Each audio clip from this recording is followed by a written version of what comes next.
So ಸ್ನೇಹಿತರೆ, ಇಷ್ಟೊತ್ತು ಇವ್ರನ್ನ ಇನ್ನೊಂದು ಇಂಟರ್ವ್ಯೂನಲ್ಲಿ ನೋಡಿದ್ರೆ ಕೆರೆಬೇಟು ಅನ್ನೋ ಸಿನಿಮಾದಲ್ಲಿ ಒಂದು ವಿಭಿನ್ನವಾದ ಪಾತ್ರ ಅಂತ ಹೇಳೋದಕ್ಕಿಂತ ಒಂದು ಸಖತ್ತಾಗಿ ಕಾಣಿಸುವಂಥ ಪಾತ್ರ, ರೆಬಲ ಕಾಣಿಸ್ತಾರೆ, ಇನ್ಸ್ಪೆಕ್ಟರ್ ಕ್ಯಾರೆಕ್ಟರ್ ಕೂಡ ಮಾಡಿದ್ದಾರೆ.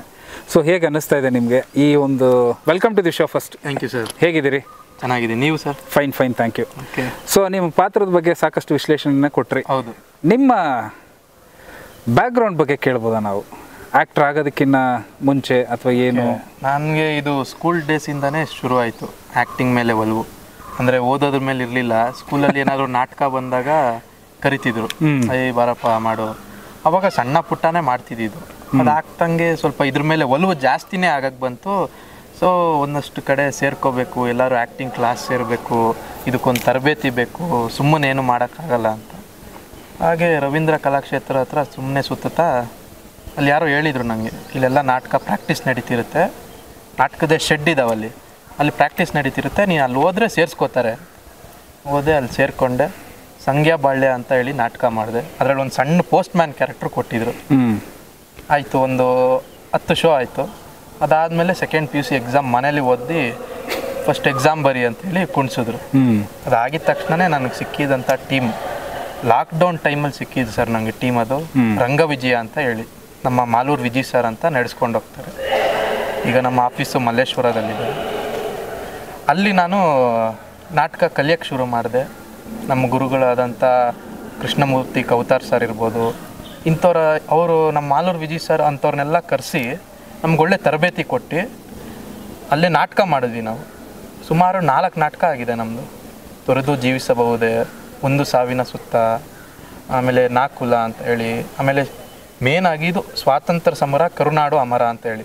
ಇದರಲ್ಲಿ ಏನಂದರೆ ನಮ್ಮ ಕನ್ನಡಿಗರು ಸ್ವಾತಂತ್ರ್ಯಕ್ಕೆ ಏನು ಕೊಡುಗೆ ಕೊಟ್ಟಿದ್ದಾರೆ ಅನ್ನೋದೇ. ಸುಮಾರು 60 ಶೋ ಆಗಿದೆ sir, all over India. Mumbai, Delhi, Andhra Pradesh, ಪ್ರತಿಯೊಂದು ಕಡೆ, ಕರ್ನಾಟಕ ಆಲ್ ಓವರ್ ಎಲ್ಲ ಸೇರಿ ಒಂದು 60-65 ಶೋ ಆಗಿದೆ. ಹಿಂಗೆ ಮಾಡ್ತಾ ಈ ಫೀಲ್ಡ್ಗೆ ಈಗ ಬರ್ತಾ ಇದ್ದೀನಿ ಸರ್. ಇದು ನನ್ನ ಮೊದಲನೇ ಸಿನಿಮಾ. ಸಣ್ಣ ಪುಟ್ಟ ಸೀರಿಯಲಲ್ಲಿ ಸಣ್ಣ ಕ್ಯಾರೆಕ್ಟ್ರು. ಒಂದು ವಿಷಯ ಕೇಳ್ಪಟ್ಟೆ, ಹೇಳಿ.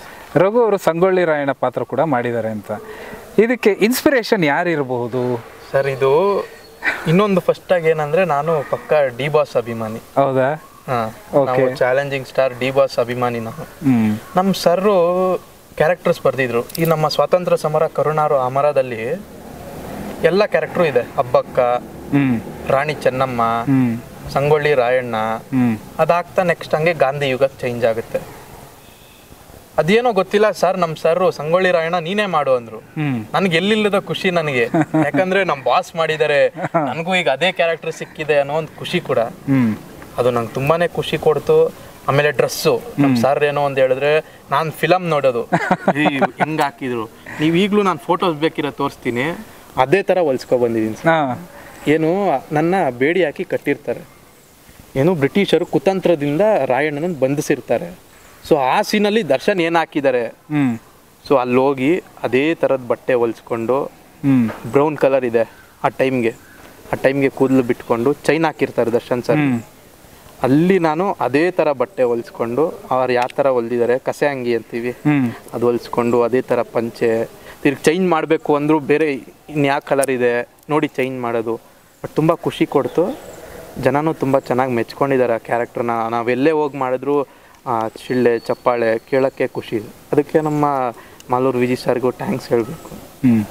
ಓಕೆ, ಇಷ್ಟೆಲ್ಲ ಹೇಳಿದ್ಮೇಲೆ ಕಾಟೇರ ಎಷ್ಟು ಸತಿ ನೋಡಿದ್ರಿ, ಕ್ರಾಂತಿ ಎಷ್ಟು ಸತಿ ನೋಡಿದ್ರಿ? ಒಬ್ಬ ಪಕ್ಕ ಅಭಿಮಾನಿ, ನಾವು ಪಕ್ಕ ಡಿ ಬಾಸ್ ಅಭಿಮಾನಿ ಅಂದಾಗ ಎಷ್ಟು ಸತಿ ನೋಡಿದ್ರಿ? ಅದಂತೂ ಫಸ್ಟ್ ಡೇ ಫಸ್ಟ್ ಶೋ. ಅದರಲ್ಲೂ ನಮಗೆ ಕಾಟೇರ ನಮಗೆ ಪುಣ್ಯ 12 ಗಂಟೆ ಶೋನೂ ಬಿಟ್ಟಿದ್ದ. 12 ಗಂಟೆಗೆ ನಾವು ಫಸ್ಟು ಸಮಾರಂಭ. ಎಷ್ಟು 11 ಗಂಟೆಗೆ ಹೋಗೋದು, ಫುಲ್ ಡ್ಯಾನ್ಸ್ ಆಡೋದು, ಕಟ್ಔಟ್ಗೆ ಹಾರ ಹಾಕೋದು, ಇವೆಲ್ಲ ಆದಮೇಲೆ ಸಿನಿಮಾ. ನಿದ್ದೆನೂ ಬರಲ್ಲ, ಏನು ಬರಲ್ಲ ನಮಗೆ. Time cinema ನೋಡ್ಬೇಕಷ್ಟೇ. ಸರ್ ನೀವು ನಂಬ್ತಿರೋ ಬಿಡ್ತಿರೋ, ಅವತ್ತು ಟಿಕೆಟು ನಾವು ರಾಕ್ ಲೈನ್ ಮಾಲಲ್ಲಿ ನೋಡಿದ್ದು. ಅಲ್ಲಿ ಸೆಲೆಬ್ರೇಷನ್ನು ಮಾಡಿದ್ವಿ ನಾವು, ಆ ಮಾಲ್ ಮುಂದೆನೇ ಸೆಲೆಬ್ರೇಷನ್ನು ಮಾಡಿದ್ವಿ. ಟಿಕೆಟ್ 1000 ರೂಪಾಯಿ ಸರ್. ಜೊತೆಯಲ್ಲಿ ನಮ್ಮ ಸ್ನೇಹಿತರನ್ನು ಕರ್ಕೊಂಡು 5 ಜನ ಹೋಗಿದ್ವಿ ನಾವು. ಫುಲ್ ಎಂಜಾಯ್ ಸರ್ ನಮ್ಮದು. ಆಮೇಲೆ ಏನು ಕಾಟೇರ ಏನಿಲ್ಲ ಅಂದರೂ 5 ಸತಿ ನೋಡಿದ್ದೀವಿ ಸರ್. 5 ಸತಿ? 5 ಸತಿ. ಏನು ಇಷ್ಟ? ಸರ್ ಏನು ಇಷ್ಟ ಆಗದೆ ಇರೋದು ಏನಿದೆ ಅದರಲ್ಲಿ? ಇಷ್ಟ ಆಗದೆ ಇರೋದು ಕತೆ ಸರ್ ಅದು. ಓಕೆ. ಆದಮೇಲೆ ದರ್ಶನ್ ಸರ್ ಆ್ಯಕ್ಟಿಂಗು ಇದರಲ್ಲಿ ತುಂಬ ಜಾಸ್ತಿ ಇದೆ ಸರ್. ಇದು ಸಂಗೊಳ್ಳಿ ರಾಯಣ್ಣ ಆದಮೇಲೆ ಇದರಲ್ಲಿ ನಾವು ತುಂಬ ಕಲಿಯೋದಿದೆ ನಮಗೆ. ಅವ್ರ ಹತ್ರ ಕಲಿಯೋದು ತುಂಬಾ ಕಾಣುತ್ತೆ ನಮಗೆ. ಆಮೇಲೆ ಬಾಸ್ ನಮ್ಮ ಫ್ಯಾನ್ ಆಗಿ, ನಾವೊಂದು ಫ್ಯಾನ್ ಆಗಿ ನಮಗೆ ಆಸೆ ಬಾಸ್ನ ನೋಡಲೇಬೇಕು. ಹಿಂದಿನ ದಿವಸನೇ ಕನಸು, ಈ ಸೀನ್ಗೆ ಇಂಟ್ರಡಕ್ಷನ್ ಬರುತ್ತೆ, ಈ ಸೀನ್ಗೆ ಇಲ್ಲಿ ಹೊಡಿತಾರೆ, ಬಟ್ ಅಲ್ಲಿ ಬೇರೆನೇ ಮಾಡಿದ್ರು ಕಾಟೇರ ನಮಗೆ. ಬಟ್ ಖುಷಿ ಆದರೂ ಎಲ್ಲೋ ಒಂದು ಕಡೆ ನಮಗೆ BGMs ಇನ್ನೂ ಜಾಸ್ತಿ ಇದ್ದಿದ್ರೆ, ಬಾಸ್ ಹೊಡಿತಿದ್ರೆ ಬ್ಲಾಸ್ಟ್ ಆಗ್ತಿರ್ಬೇಕು ಸ್ಪೀಕರ್ಸು. ನಮ್ಗೆ ಅದೇ ಆಸೆ ನಮಗೆ. ನಾವೇನು ಹೋಗೋದೇ ಅದಕ್ಕೆ, ಬಾಸ್ ಹೊಡಿಬೇಕು, ಫೈಟ್ಸ್ ಬೇಕೇ ಬೇಕು ನಮಗೆ. ಆಮೇಲೆ ಅದು ಬೇಜಾರಾಯ್ತು, ಏನಪ್ಪ ಫೈಟೇ ಬಂದಿಲ್ಲ, ಕಾಟೇರ ಫೈಟೇ ಇಲ್ವಲ್ಲ, ಬರೀ ಅವನೊಂದು ಹಿಡಿತಾರಷ್ಟೇ, ಹಿಡಿದು ಒಂದು ಜಾಡ್ಸ್ ಓದಿತಾನೆ, ಅವ್ನು ಕಣ್ಣು ಕಿತ್ತಾಕ್ತಾನೆ, ಅದಕ್ಕೆ ನಮಗೆ ಕಿರುಚಾಟ.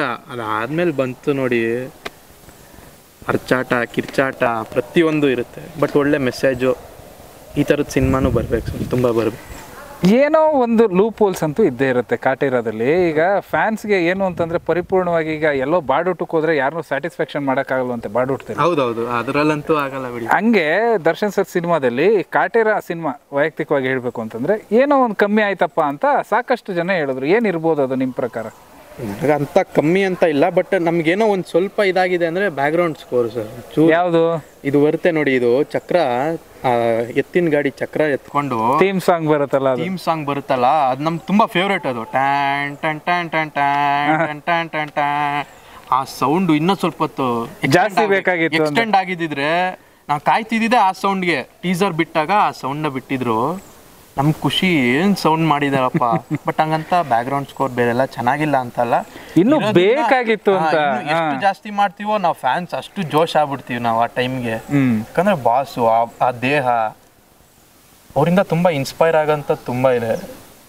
ನಾವು ಬಾಸ್ ತರ ಬಾಡಿ ಆಗ್ಬೇಕಪ್ಪ, ಇವಾಗೂ ನಮ್ಗೇನು ಆಗ್ತಾ ಇಲ್ಲ, ಇನ್ನೂ ಬೇಕು ನಮ್ಗೆ, ನಮ್ಮ ಬಾಸ್ ತರ ಇರಬೇಕು, ಘಟ ಇರಬೇಕು. ಅವರಷ್ಟು ಹೈಟ್ ಅಂತೂ ಆಗಲ್ಲ, ಅಷ್ಟೇ ಇವಾಗ ಹೈಟು, ಬಟ್ ಅಟ್ಲೀಸ್ಟು ಅವರಂಥ ದೇಹ, ಅವರಲ್ಲಿರೋ ಆ್ಯಕ್ಟಿಂಗ್ ಸ್ಕಿಲ್ಸು ತಗೋಬೇಕು ಅನ್ನೋದೇ ಆಸೆ. ಆಮೇಲೆ ಆ ಪ್ರಾಣಿ ಪ್ರೀತಿ ಮಾಡೋದಿದೆಯಲ್ಲ ಸರ್, ಅದು ತುಂಬ ತಗೋಬೇಕು ಅನ್ನೋ ಆಸೆ. ಓಕೆ, ಒಬ್ಬ ಫ್ಯಾನ್ಗೆ, ರಿಯಲ್ ಫ್ಯಾನ್ಗೆ, ಟ್ರೂ ಫ್ಯಾನ್ಗೆ ದರ್ಶನ್ ಸರ್ಗೆ ಏನೋ ಒಂದು ಹೇಳಬೇಕು ಅಂತ ಅನಿಸುತ್ತೆ. ಯಾವಾಗಾರು ಸಿಕ್ಕಿದಾಗೋ ಅಥವಾ ಸಿಗದೇ ಹೋಗ್ಬೋದು, ಸಿಗಲೂಬಹುದು, ಏನಾರು ಹೇಳಬೇಕು ಅಂತ ಇದ್ದರೆ ಈ ಮುಖಾಂತರ ಹೇಳಿ. ಏನಿಲ್ಲ ಸರ್, ನಿಮ್ಮನ್ನು ತುಂಬ ಜನ ಪ್ರೀತಿಸ್ತಾ ಇದ್ದೀವಿ ಇಲ್ಲಿ, ಇದೇ ಥರ ಸಿನಿಮಾಗಳು ಮಾಡ್ತಾನೆ ಇರಿ. ಈಗ ಹೆಂಗೆ ವರ್ಷಕ್ಕೆ 2 ಸಿನಿಮಾ ಮಾಡ್ತಿದ್ದೀರೋ ಹಂಗೆ ಮಾಡಿ ನಮಗೆ ಎಂಟರ್ಟೈನ್ಮೆಂಟ್ ಕೊಡ್ತಾನೆ ಇರಿ ಅಂತ ಹೇಳ್ತೀನಿ.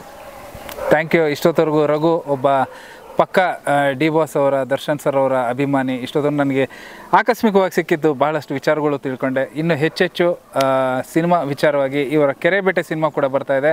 ಇವರು ನಟನೆ ಮಾಡಿರುವಂಥ ಸಿನಿಮಾ ದೊಡ್ಡ ಮಟ್ಟಕ್ಕೆ ಯಶಸ್ಸಾಗಿ ಇನ್ನೂ ಸಾಕಷ್ಟು ಸಿನಿಮಾಗಳಲ್ಲಿ ಮಾಡಿ ಅಂತ ಕೇಳ್ಕೊತೀನಿ.